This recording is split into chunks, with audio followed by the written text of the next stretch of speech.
एवढा गर्द ह्याच्यासाठी की मी बॅग पॅक ऐन टायमाला करत होते. 2 तासच होते माझ्याकडे.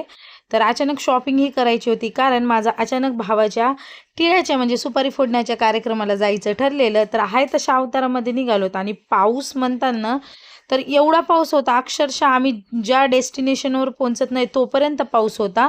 बघू शकता बसमध्ये एंट्री घेतली तरीही पाऊस थांबला नव्हता. जागा कशीबशी निघाली आणि हे सोमचे पप्पा कंटाळून खाली गेले, मी जायलो म्हणून परत ते वरती आले. आम्ही निघालो तरीही पावसाचं प्रमाण काय कमी झालं नव्हतं. कंटिन्युअसली पाऊस चालू होता आणि बघू शकता तुम्ही किती काळोख होता. त्यानंतर मध्यरात्री ना बस थांबली उजनीला. तर उजनीची बासुंदी सगळ्यांनाच माहीत असेल, खूप फेमस आहे. तर मी ना काही असू घरातून मात्र डब्बा घेतेच, कारण कधी बाहेर रात्रीच्या प्रवासात हॉटेल चालू असतात, बंद असतात.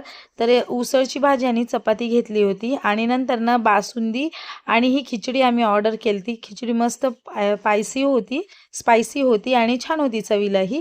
त्यानंतर नाही बघा हे हॉटेलचा व्ह्यू दिला मी. कन्हैया हॉटेल म्हणून आहे. कधी उजनी मार्गे वगैरे गेलात ना तर नक्कीच खा, इथं छान लागती बासुंदी इथली. आणि फायनली कंटाळून मग बसमध्ये चढलो. मला बसमध्ये ना चढायला खूप कंटाळा येत होता, कारण 8 ते 9 तासाचा प्रवास होता आणि तिथूनही पुढे प्रवास करायचा होता जेव्हा मी आईच्या घरी पोहोचेल तेव्हा. तर बोलता बोलता आईच्या घरीही आपण पोहोचलो बरं का. आईच्या घरीही गेलोत, म्हणजे गावात गेलोत, तरीही तिथं पावसाचं प्रमाण काय कमी झालं नव्हतं. असा एवढा मोठा धो पाऊस चालू होता. आणि मग काय घरी गेले की डायरेक्ट अंघोळ केली, आईनं देवपूजा केली, कारण आम्हाला लगेच निघायचं होतं 6-7 वाजता. तर बघा इकडे निघण्याची तयारी झाली. तोवर आमच्या नवरदेवाची कार येणार म्हणलं की इकडं न गोमातेनं दर्शन दिलं भावाला. तर हा माझा लहान भाऊ आहे, ह्याचाच आहे आज टिळाचा कार्यक्रम आणि मी खूप खुश आहे. नंतर ना आम्ही जाता जाता धपाटे आणि दही खाल्लोत आणि आमची जोडी बघा कुठेही सारखी फेमसच होत आहे.